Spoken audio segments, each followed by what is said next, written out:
Students, in the previous lecture, we have already discussed about the various inventory control system, various methods which are used to control the inventory system. That are, we have already covered the ABC analysis, economic order quantity, and then various input output ratio. ये हम अलग अलग जो methods हैं ये हम cover कर चुके हैं. So let's begin with another methods which are used to control the inventory system. जो इन्वेंट्री सिस्टम है उसको कंट्रोल करने के लिए जो हम नेक्स्ट मेथड करेंगे that is perpetual inventory system. Next हमारा आ जाता है perpetual inventory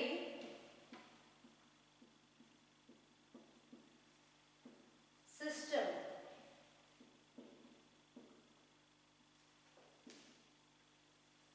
perpetual inventory system की बात करें अगर हम, तो फर्स्ट ऑफ ऑल जो टर्म है हमारी परपेचुअल, उसका क्या मतलब होता है. परपेचुअल मीन्स लगातार. लगातार इन्वेंट्री मीन्स आपको पता है इन्वेंट्री सिस्टम, इन्वेंट्री कंट्रोल करना. अलग अलग जो बिजनेस में इन्वेंट्रीज यूज होती हैं जैसे सेमी फिनिश्ड प्रोडक्ट्स हैं, लुब्रिकेंट्स हैं, फ्यूल्स हैं, ये सब जो भी यूज हो रही है दैट इज इन्वेंट्री. इनको जब यूज किया जाता है तो उसको कंट्रोल करना भी जरूरी है ताकि हमारा जो बिजनेस है वो स्मूथली रन हो. अगर उस पर कंट्रोल नहीं होगा कि हाँ भाई जो सेमी फिनिश प्रोडक्ट है कितनी अमाउंट चाहिए, कितनी क्वांटिटी उसकी यूज हो रही है, कितना उसका स्टॉक ज़्यादा अवेलेबल है या कम अवेलेबल है, कितना वो शॉर्टेज हो रही है, उस पर कंट्रोल नहीं होगा तो हमारा बिजनेस भी स्मूथली रन नहीं कर सकते.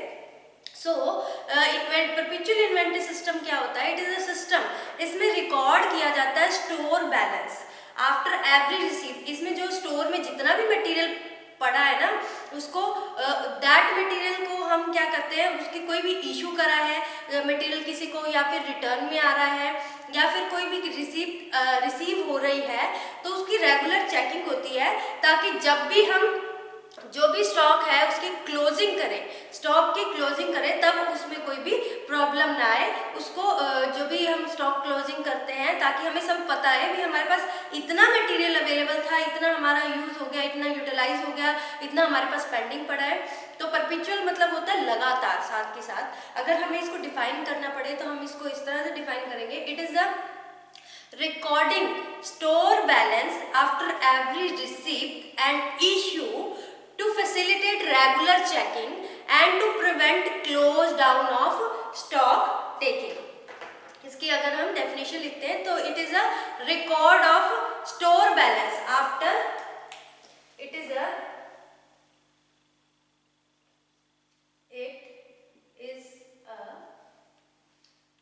record of store balance. ये क्या होती है, रिकॉर्ड होता है स्टोर बैलेंस का आफ्टर, ये हमारी डेफिनेशन है, after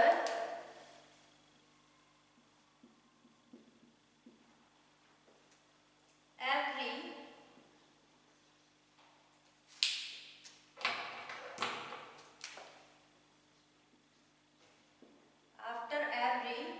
receipt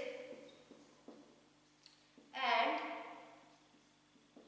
issue which is कोई भी हमने कोई भी चीज रिसीव हो रही है या इशू हो रही है जो किस में हेल्पफुल होगी, which is helpful to facilitate regular checking. इसमें क्या होता है, रेगुलर चेकिंग होगी. to facilitate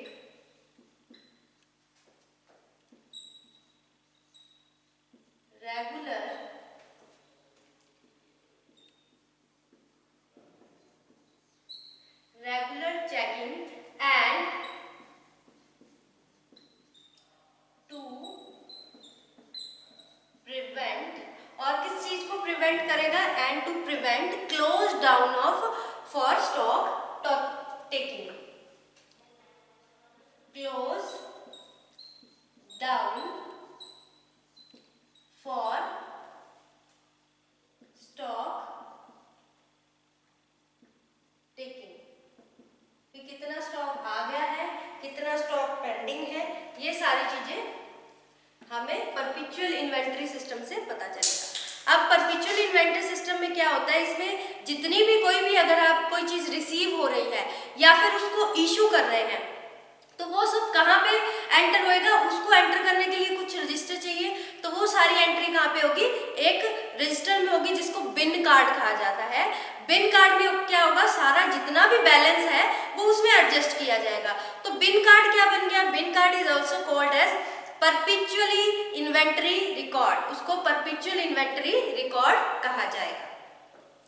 अब जो बिन कार्ड है, जितना भी बैलेंस का स्टोर का बैलेंस है, देखो एक रजिस्टर बन गया, स्टोर में जितनी चीजें अवेलेबल है, कहाँ से कोई नई चीज आई उसकी एंट्री हो गई, कोई भी स्टोर से चीज जा रही है उसकी एंट्री हो गई, कोई स्टोर से चीज गई है लेकिन फिर वापस आ गई। जैसे आपका लैब का सिस्टम है, आप लैब से कोई भी अपरेटस है इशू करवाते हो, वो रिकॉर्ड में चढ़ जाता है कि इस स्टूडेंट ने ये इशू करवाया है, ये कोई भी है, मेजरिंग सिलेंडर है या कोई ग्लास रोड है, हीटिंग मेटल है, जो भी चीज़ आपने इशू करवाई है, उसके बाद अगर आप रिटर्न करते हो तो वो भी चीज़ उसमें रिकॉर्ड में चढ़ती है। तो वो एक तरह से बिन कार्ड की तरह रोल प्ले करता है। उसी तरह से वैसे ही बिजनेस में भी जब कोई भी जैसे रॉ मटेरियल है, उसका स्टोर है, तो वो वहाँ से जा रहा है रॉ मटेरियल, या रॉ मटेरियल वहाँ पे स्टोर में एंटर कर रहा है, वो सारी चीजें उस बिन कार्ड में एंटर होती है। जिससे क्या होता है, अब कोई भी एरर है उसको भी डिटेक्ट किया जाता है।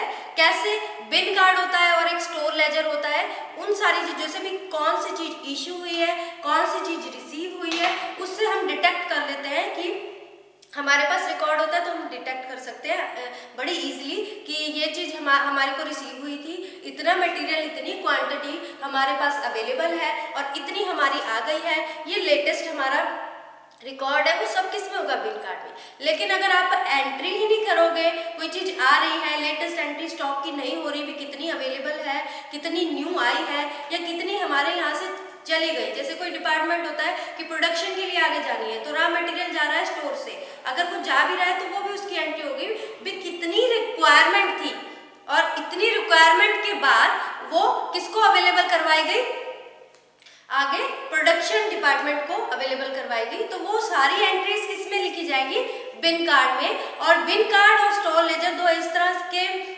एक तरह के डॉक्यूमेंट होते हैं जहां से कोई भी एरर है उसको हम इजीली डिटेक्ट कर सकते हैं। ये जो जितने भी एरर्स हैं उसको, कोई भी एरर है उसको इजीली डिटेक्ट कर सकते हैं। अब बात करें, मैं बार बार बोल रही हूँ, बिन कार्ड क्या है, स्टोर लेजर क्या है, ये आपको पता होना चाहिए। The perpetual system is mostly comprises of, इसमें क्या क्या चीजें होती हैं। नंबर 1 बिन कार्ड होता है, एक स्टोर लेजर होता है, एक कॉन्टिन्यूस स्टॉक टेकिंग। तो इट इज कंप्राइजेस ऑफ, हम कह सकते हैं it is comprises of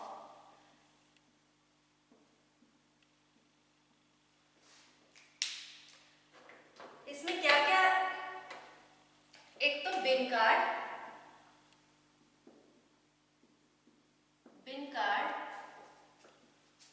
store ledger and continuous stock taking, ये तीनों चीजें इसमें प्रेजेंट होती हैं। अब वन बाय वन करके हम पढ़ेंगे भी ये एक्चुअली में होता क्या है। सबसे पहले तो बिन कार्ड की बात करें, बिन कार्ड,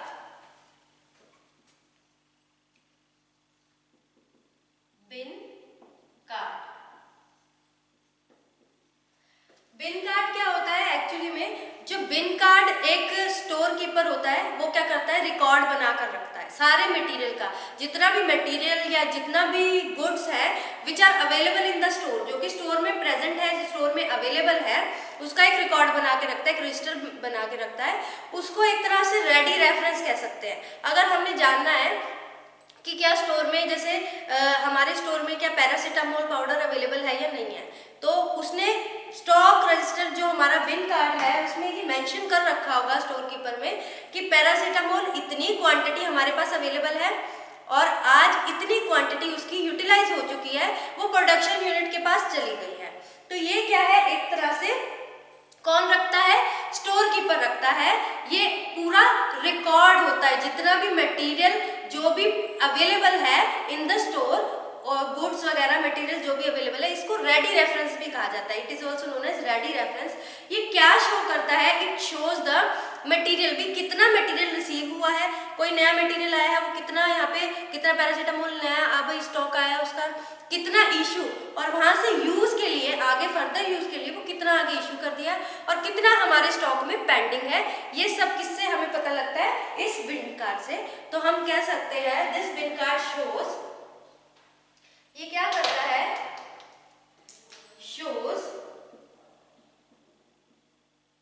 क्या क्या बताता है? Quantity of material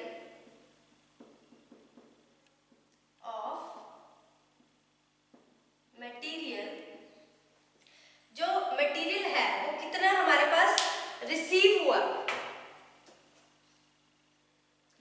received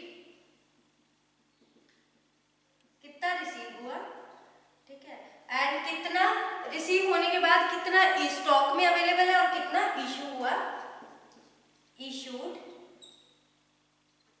and in stock, stock में कितना प्रेजेंट है, इससे ये पता चलता है।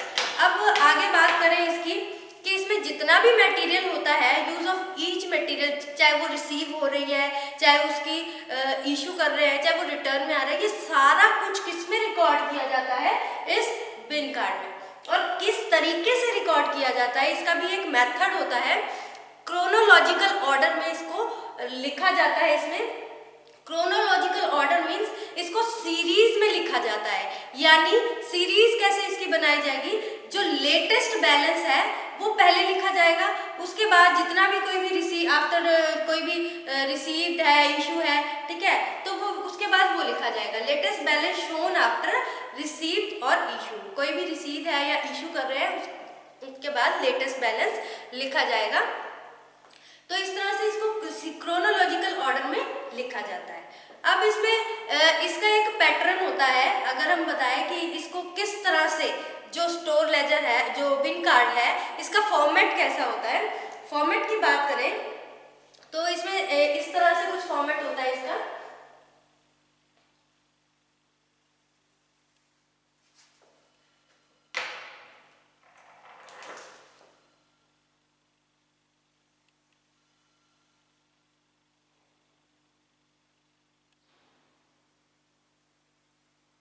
जैसे ये इसका फॉर्मेट है, सबसे पहले क्या लिखा जाएगा? कोई भी जैसे XYZ जो भी है, कंपनी लिमिटेड, कोई भी कंपनी है, अब उस कंपनी, अब इसमें क्या लिखा जाएगा? सबसे पहले तो इसमें description of material, description of material, कौन सा मटेरियल है, डिस्क्रिप्शन ऑफ मटेरियल, फिर कोड नंबर, अब उसके बाद कोड नंबर लिखा जाएगा। देन उसके बाद जो स्टोर लेजर फोलियो है उसका नंबर लिखा जाएगा, इधर लिखा जाएगा बिन नंबर,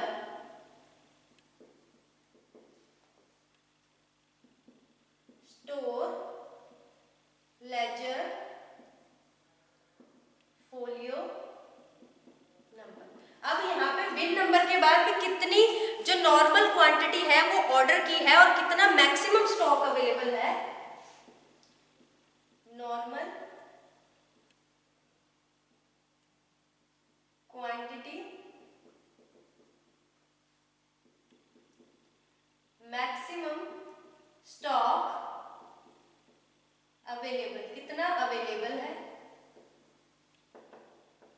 ये लिखा जाएगा आगे। उसके बाद इसमें क्या होता है? कितना उसको रीऑर्डर किया गया है, रीऑर्डर स्टॉक कितना है, री ऑर्डर स्टॉक। अब यहां पे क्या है? ये तो ऊपर का कॉलम हो गया।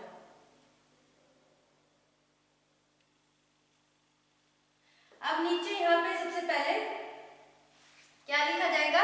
यहाँ पे डेट, कब इशू किया गया। सबसे पहले डेट लिखी जाएगी, उसके बाद रिसीप्ट,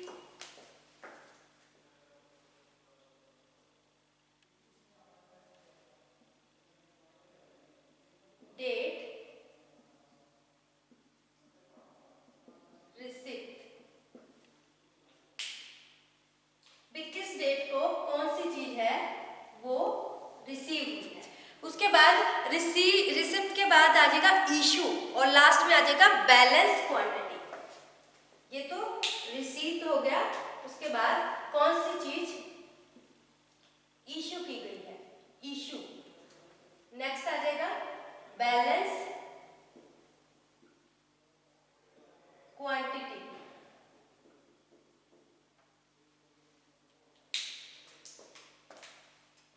इस तरह का फॉर्मेट है, आपकी बुक में शो कर रखा है।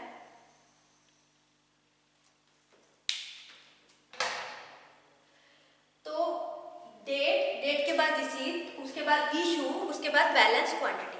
अब इसमें भी दो कॉलम है, दैट इज क्वांटिटी, एक तो जीआर नंबर और एक क्वांटिटी। जीआर नंबर यानी गुड्स रिसिप्ट नंबर और क्वांटिटी। इसमें आ जाएगा सीरियल नंबर, उसके बाद quantity. So this is the basic format. ये बेसिक फॉर्मेट होता है किसका, बिन कार्ड का। इस तरह से बिन कार्ड होता है कि कोई भी कंपनी है, ऊपर डिस्क्रिप्शन ऑफ मटेरियल का डिस्क्रिप्शन लिख दिया, उसके बाद कोड नंबर के बाद store ledger folio, then bin number and then normal quantity, maximum stock available, उसके बाद रीऑर्डर, कितना रीऑर्डर करना है, क्वांटिटी कितनी है और कितना मैक्सिमम स्टॉक पड़ा है अभी, उसके बाद रीऑर्डर स्टॉक क्या होता है कि कितना, जब उसको जो मैक्सिमम लेवल है स्टॉक लेवल और मिनिमम स्टॉक लेवल का जो उस टाइम जो ऑर्डर किया जाता है उसको रीऑर्डर लेवल कहा जाता है। उसके बाद डेट क्या है, रिसिप्ट क्या है, इशू, ठीक है। अब रिसिप्ट में गुड रिसीविंग नंबर आएगा, कितना रिसीव हुआ है और उसकी क्वांटिटी आ जाएगी। इशू में उसका सीरियल नंबर भी कितना, 1 2 3 कितना, यहाँ से 1 2 3 उसको सीरियल वाइज लिखा जाएगा और कितनी क्वांटिटी यहाँ से आगे कोई किसी प्रोडक्शन यूनिट में चली गई या कितनी इशू हुई और बैलेंस कितना रह गया। ये एक फॉर्मेट है, इसका बिन कार्ड का फॉर्मेट है। उसके बाद बात करें, नेक्स्ट हमारा आ जाता है स्टोर लेजर। बिन कार्ड के बाद क्या आ जाता है, स्टोर लेजर। स्टोर लेजर में क्या होता है, ये एक तरह का कॉस्ट अकाउंटिंग डिपार्टमेंट के पास होते हैं, एक लेजर होता है जिसमें क्या होता है, एक लूज लीफलेट्स होते हैं ताकि उनको इजीली हटाया जा सके और उसको इंसर्ट किया जा सके। कोई नई एंट्री आ रही है तो उसको इजीली हम इंसर्ट, जैसे आपकी फाइल्स होती है, जैसे कोग्नोसी की फाइल थी आपकी फर्स्ट ईयर में, तो आप उसमें वो अगर आपने एडिशन करनी होती है उसमें वो धागे वाली फाइल होते हैं, आप उसमें इंसर्ट कर देते थे नए पेजेस, न्यू शीट्स उसमें इंसर्ट करते। वैसे ही ये लूज लीफलेट्स होती है, कोई नई एंट्री आ रही है तो उसको आराम से इजीली इंसर्ट कर सकते हैं, अगर कुछ रिमूवल करना है तो वो भी इजीली रिमूव कर सकते हैं। ये क्या होता है, ये मोस्टली अकाउंटिंग डिपार्टमेंट के पास होता है। इसमें सारा सिस्टम किसका होता है, अकाउंटिंग डिपार्टमेंट का। तो इसका भी फॉर्मेट कुछ इसी टाइप से होता है अगर हम बनाए तो। अब हम स्टोर लेजर की बात कर रहे हैं। स्टोर लेजर होता क्या है, इसमें क्या होता है, ये एक तरह का डॉक्यूमेंट होता है जो कौन रखता है, कॉस्ट अकाउंटिंग डिपार्टमेंट ही रखता है। अब इसमें जो फॉर्मेट होता है वो कैसा होता है, जैसे फॉर्मेट की बात करें XYZ कंपनी, इसमें भी वही होता है। उसके बाद description of material, that is also same, वो सेम है बिल्कुल वैसा ही। उसके बाद क्या है इसमें, बिन नंबर, यहाँ पे बिन नंबर आ जाएगा।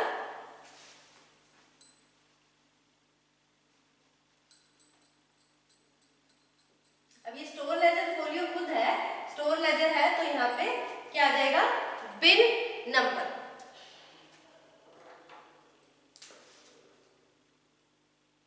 बिन नंबर, उसके बाद लोकेशन, ठीक है, कहाँ पर कंट्रोल यूनिट का है, प्रोडक्शन यूनिट वो आ गई लोकेशन। उसके बाद यूनिट,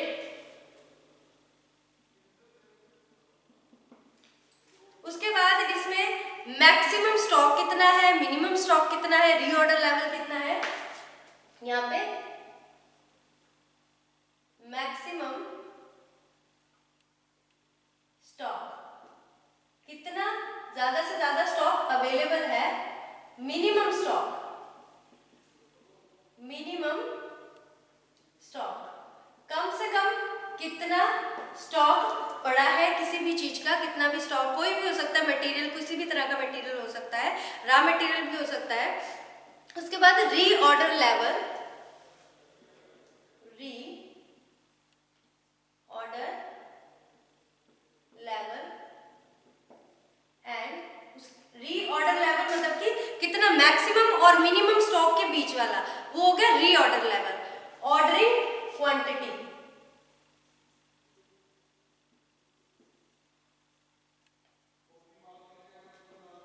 अब इसमें पूरी डिटेल होती है क्योंकि आपको पता है कि ये अकाउंट डिपार्टमेंट, उसने हर चीज इशू कर रही है या फिर कोई नई चीज आ रही है तो पेमेंट कौन करेगा, अकाउंट डिपार्टमेंट।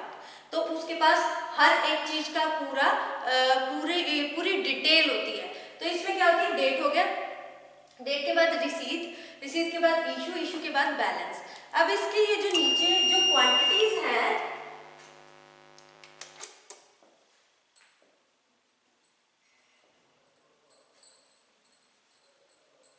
ये चेंजेस हैं, इसमें चेंज है क्योंकि उसमें तो गुड्स रिसीविंग नंबर आ जाता था और क्वांटिटी आ जाती थी, लेकिन इसमें क्या है,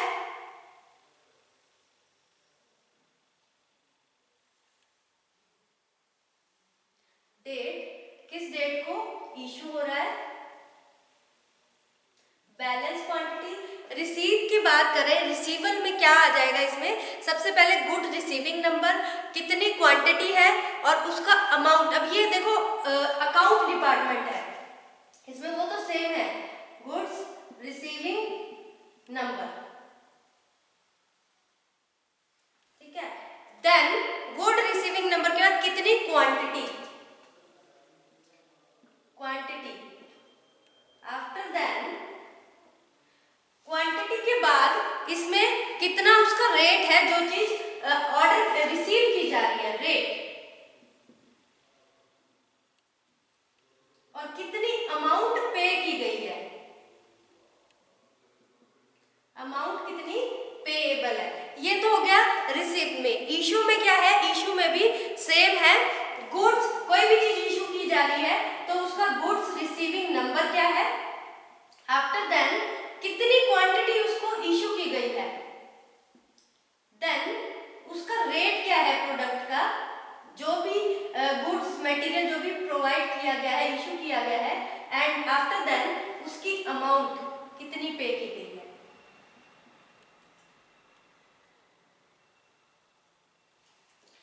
उसके बाद इसमें जो बैलेंस है, बैलेंस में भी क्वांटिटी आ जाएगी, रेट आ जाएगा और अमाउंट, क्वांटिटी,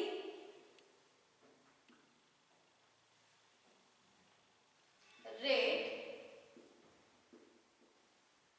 अमाउंट, कितनी अमाउंट दी गई है। इस तरह का फॉर्मेट होता है कुछ,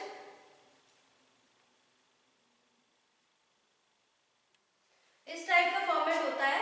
और इसमें एक कॉलम और होता है इसके बाद, उसमें क्या होता है, वेरिफिकेशन भी, कितना जो भी स्टॉक है वो वेरीफाई किया जाता है, जिसमें किस डेट को उसको वेरीफाई किया गया, और वेरिफिकेशन के बाद उसके इनिशियल और जिसने वेरीफाई किया है उसके रिमार्क्स आ जाते हैं। तो ये हो गया स्टोर लेजर, इस तरह से स्टोर लेजर का फॉर्मेट होता है। अब बात करें अगर कॉन्टिन्यूस स्टॉक टेकिंग की, कॉन्टिन्यूस स्टॉक टेकिंग जैसे कॉन्टिन्यूसली किसी चीज की बार बार क्या करना, वेरिफिकेशन करना। तो इसमें क्या किया जाता है, कॉन्टिन्यूस स्टॉक टेकिंग में इसमें वेरिफिकेशन की जाती है, फिजिकल वेरिफिकेशन, पहले physical checking, physical checking of material, then